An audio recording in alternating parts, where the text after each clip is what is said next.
Welcome to a raw, real, and rapid realness with Cassie Howard.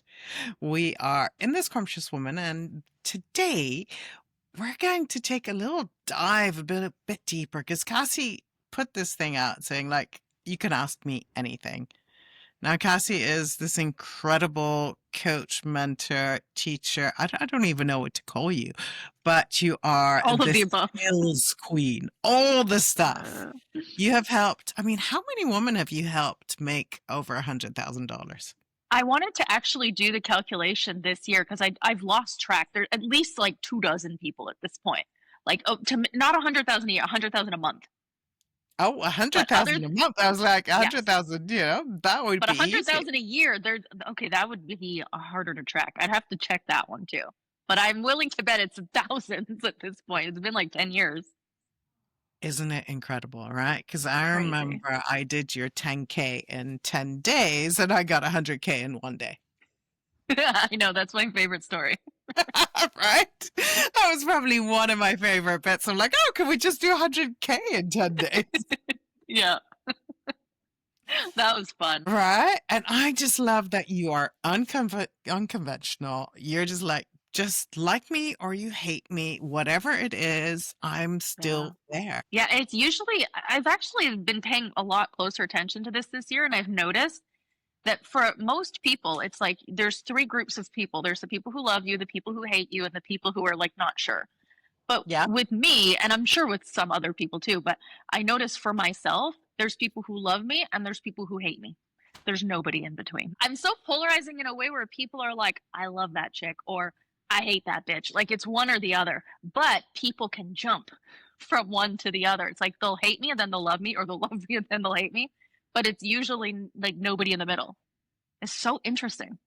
It's actually a really good way to be, right? It's like you're I either love it. this or you're that. Like we in Yeah, England, we say something. It's like you're like my Marmite. You either love it or you hate it. And in a way, exactly. it's like it just means that you're not bland. It means that you're real and you're not trying to please everybody. You're just being yourself. Like when you're truly yourself, there will be people who do not like you. Oh yeah, But if you're trying to please everyone, then you're definitely going to have people still who don't like you, but also people in the middle who are like, I can't figure this chick out. I'm not sure if I like her or not. I love this, and I really just like that you're real and raw, and you say how it is, and you're like, Yeah. why don't you just try it? Why don't you just try being yourself? It's really the most life-changing thing. It shouldn't be. It should be the easiest thing in the world, but it's usually the hardest thing in the world for people to do, especially women.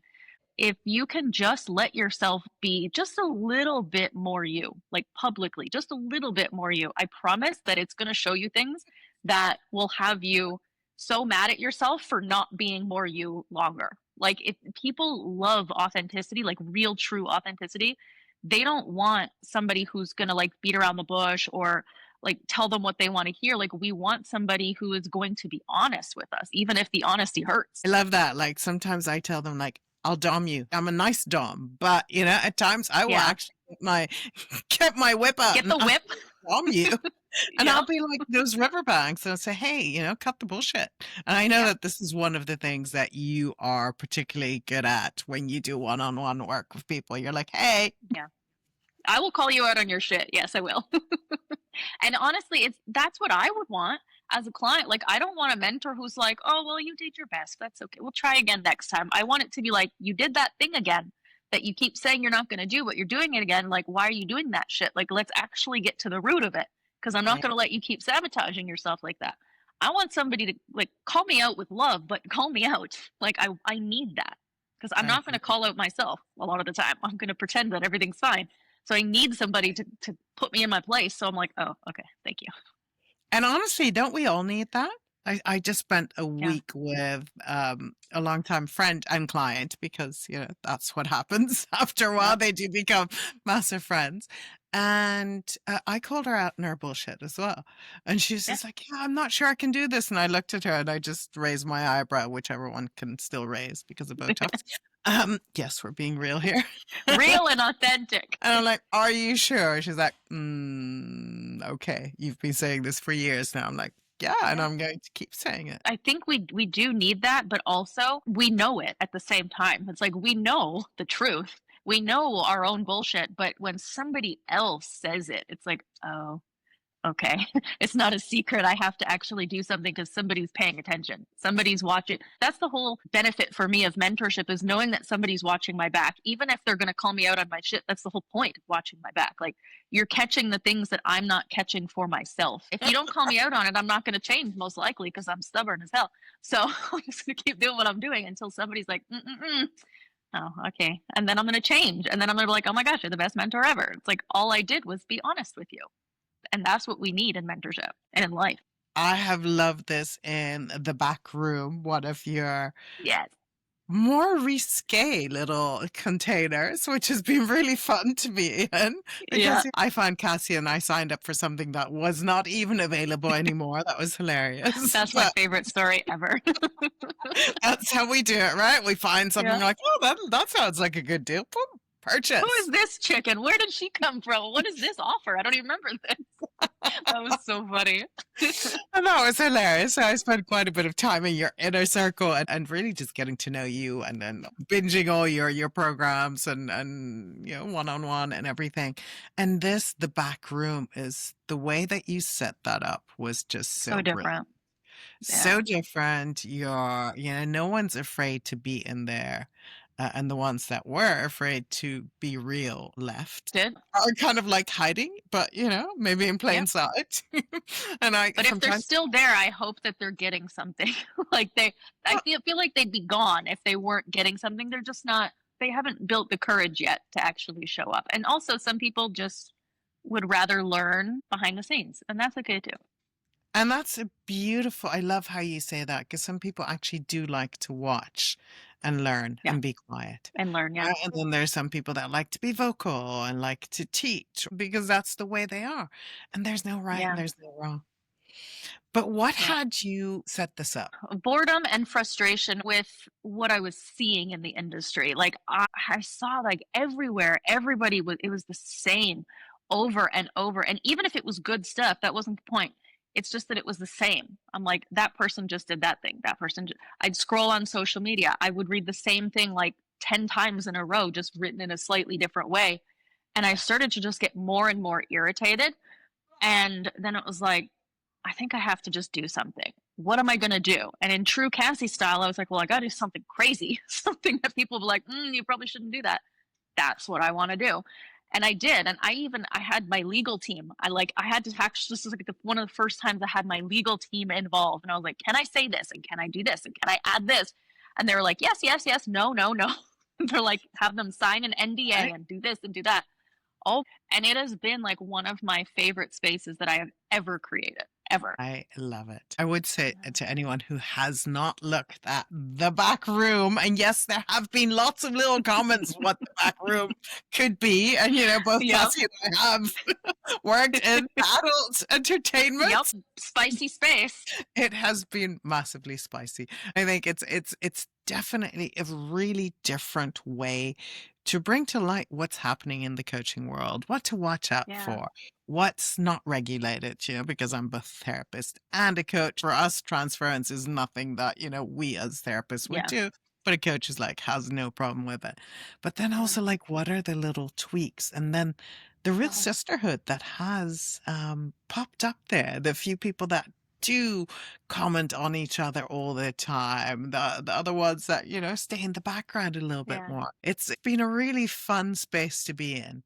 And I've been in a few of your spaces that go on year after year, and just to really see how people gel and how people start to interact with each other. It's so interesting because especially with the spaces that I have, they're so different in the sense of like what we do in there, but also the kinds of people that they attract. Like the kind of person who's in TBR is not typically the same type of person who would be in like Millionaire Musings, which is all like teaching and strategy and here's how to do a thing. And TBR is more like, let's talk about the secrets that nobody else wants to talk about. And I'm going to show you the behind the scenes of my company and what I was doing today. And like they're so different. I love different conversations in different spaces. I could bring it all to one space. Somebody's like, why not just have a back room and it's everything instead of having multiple spaces? But sometimes people are in more of like a state of learning, like they want to learn. And then there's others where it's like, I've learned enough. I want to be in sisterhood or connection with other people. And I want to just like be in a space where there's someone who's sharing what's actually going on because I know how to sell. I know how to create offers. I know how to do this. Having them be in a space where there's like a million trainings is not really going to be beneficial for them. Yeah. Having them And separate is good. we've seen that completely, right? And that's why I love that Yeah. you created that. It's like, okay, yes, for all the how-tos, you can sign up for all these programs. But if you want something a bit different, that's just Yeah. been the whole thing. What is one of the similarities that you see between the adult industry and the coaching industry that drives you fucking crazy? The biggest one is going to be authenticity. I hate this word, but I'm going to use this one where people who've been in this industry know it's mostly fake. Like it's mostly acting. In the coaching industry, it's also mostly fake, but it shouldn't be. Like people are pretending to be someone they're not a lot of the times because they think that's what they need to do. It's not because they're like a bad person or they're trying to be malicious. It's just they don't realize that you can actually just be your real true self and people will still like you. People will still like you. They'll still want to pay you. They'll still want to learn and work with you. But there's so much fakeness in the coaching industry because people feel like they have to put on a mask. They have to act a certain way so that people will like them. That's probably the biggest thing that's similar in both industries. Mm-hmm. What's the biggest thing that drives you fucking crazy? Where do I start? What's one thing that lands into your DMs that you're like, delete? People asking for free advice. That's probably the worst one. Like, hey, I have this question. This thing's going on in my business. Can you help me? Block. Appreciate the balls that you've got. It's just coming out with it. But there's no respect. Is this possible? Could I have a conversation? They just go right into it. Like, here's my question. Answer me. That's not how it works. And it's like, here's a payment link. I used to do that, yeah, but then they'd come back and they would be like rude back, and then I'd have to be rude back, and then it would just be like, it's a waste of time. I'm just gonna be like, nah. It's so funny, right? And that's actually a really good one. Block. Yeah. Block. People always say like you shouldn't block, like you have to let people have an opinion and let people think that they can. But I don't have to engage with their opinion. I don't have to be involved in it. They can have it. And also sometimes when people have a negative opinion about you, they do this thing called promoting you. They think they're talking shit about you on the internet, where it's like, this Cassie was so mean to me and then she blocked me and blah, blah, blah. And I'll get a message from someone saying, this person did this post in Reddit or on Facebook over here. And I came and I looked at your stuff and I think I want to work with you. I kind of like you. I like that idea. Just blocking someone when they talk shit about you. Yeah. That's what I mean. So it's like, you can't lose by being yourself. Like you're going to have people who don't like it. You'll have people who disagree with you. You'll have people who talk shit about you, but then there'll be the people who like you and who don't care that other people don't like you. And they can even like you and disagree with you sometimes. And that's just mutual respect. It's you have your opinion, I have my opinion, but it doesn't change the fact that I still like you as a person. I still respect you as a person. I love this. And I so agree with that. Sometimes it's like, you don't have to agree, but you have to. You're not going to agree. You're not going to agree with everything that somebody says. You're always going to have something that you disagree on. And just but it doesn't mean that relationship is gone. And that's it, right? I think that's the secret also with a good relationship. I mean, any relationship, your partner, it's like, hey, I'm not always going to love what you do and what you tell me, but I'm going to understand it. And then, at least understand I'm still going to love you as a person. I'm going to love you, hopefully. Yeah. Hopefully. And if not, depending on what it is. Yeah. Right? I've just spent a week in Mexico and I've seen ball breakers of women and I'm like, oh my fucking God, are you not seeing what you're actually doing to this guy and to your children? And it was I was like, wow, women can be real bitches. We can. We can. And sometimes it's warranted, but sometimes we're just mean. But men are also dicks too sometimes, and they shouldn't be. So what is the one thing that has you keep coming back to your mentor? Authenticity.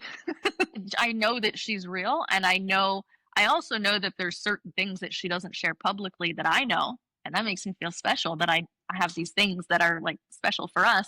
but it's like she's never tried to do things the way that everybody else does, even if those people are successful. And she's just like, this is how I do things, like take it or leave it. And that's how I've always been too. So we really gel in that way. And I love it so much. I love it.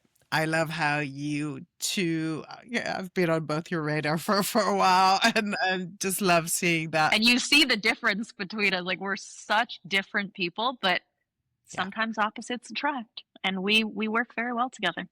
I think it's beautiful. Beautiful to see also how you stick with one mentor for a long time and how that actually Yeah. does create complete change. And then how, you can both ride that Yeah. wave of each other's success. Yeah. I wish more people understood that, because that's been the biggest game changer for me, is just having the same mentor. Like it's so simple, but it actually is really life changing in that way. It's like when you have somebody and you work with them for 6 months or a year, it's like, sure, they're going to learn things about you. But when you work with someone for 2 years, and 3 years, and 4 years, and 5 years, it's like they are going to know you better than you know yourself. Like they're going to be able to identify patterns and be like, you're doing this thing again, and this thing is going to happen just like last time. Like they can call you out in a way where nobody else will be able to except you, which you won't do. So you need that person who knows you well enough to know when you're sabotaging yourself, or when you're like downplaying yourself or your goals, like things like that. They start to really just know you. And that's, Yeah. in my opinion, what we really need in mentorship, someone who really truly knows us. And I really think you're onto something there because, a year is fine. But I Yeah. remember being so fucking frustrated with someone who calls herself a business mentor and that was going to go into my business and see exactly what I needed. That after Yeah. 6 months, she still didn't understand what the fuck I was doing. And she was Yeah. sending me like little videos of people doing, I don't know, doing something, some energetics on social. Yeah. She's like, oh, you should do these reels. And I'm like, do you have no fucking idea what I'm doing? Sometimes people will just have generic advice, I guess, or coaching that they give to everyone. And most people are probably like, okay, great, thank you. I'm going to do that. I'm going to try that. If you don't actually know the person that you're coaching, you can't just give them the same stuff that you gave to your last 10 clients. Like you have to know the person, you have to know how they operate, you have to know their business model, you have to know their mindset, their lifestyle, their habits, their patterns. Like you have to know who they are, and that it just takes time, which is why you also need to be really gentle to your coach and being really kind to your coach, because they're figuring you out in the beginning, just Oh, like you're completely. figuring out them. Like I remember when I first started working with Melanie, I was like, I don't think this chick gets me. Like I just don't think she gets me, and I don't think I get her. But I stuck with it, and then it was like I think she understands me more than I understand me sometimes, and I think I understand her more than she understands her sometimes. It's like it took years to get to that point. Years. If I would have left, I wouldn't have had the kind of relationship with her that I have now, and the kind of impact that she's had on my life. It would not have happened had we not been in such, close proximity for so long, just her and I. I love it. Last question. If you had a little genie and you could rub the lamp. Let's not rub the genie. Well, you can. You can Okay. rub it. I pictured something else, but okay. What would you ask for? What would I ask for? This might sound superficial, but the first thing that popped into my head was my animal sanctuary. I thought so. I've been wanting that for years, and that's the thing I look forward to the most. But at the same time, I also kind of don't want it right now, because I'm mentally not ready for it. And I kind of want it to be like my end of life, like passion that I do. So I don't know if I'm ready for it yet, but maybe get the ball rolling on it. That could be it. Start Mm. planning, start dreaming, putting things in place. Yeah. And that's the animal center in Canada. I actually want to have multiple all across the country, specifically rescuing animals from slaughter. That's a big one. Yeah. I was next to a turtle refuge and we put the little turtles out to sea and they were explaining how they do it and they got their kids involved. And at 2 o'clock at night, they come and they rescue all the eggs from poachers and from Oh, animals. I love that. And it was just so cool. And I was like, wow, they're really getting their kids involved. So I can completely see Yeah. where you're going to get your kids and other kids involved. And all of a Yeah. sudden, this in like 5 years' time is just going to Cassie's. We'll come back to this conversation. I'm like, remember when you asked me about the genie? Look, here's my farm.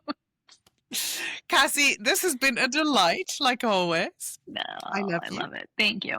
I love and you. have a beautiful day. Thank you. Thank you for having me.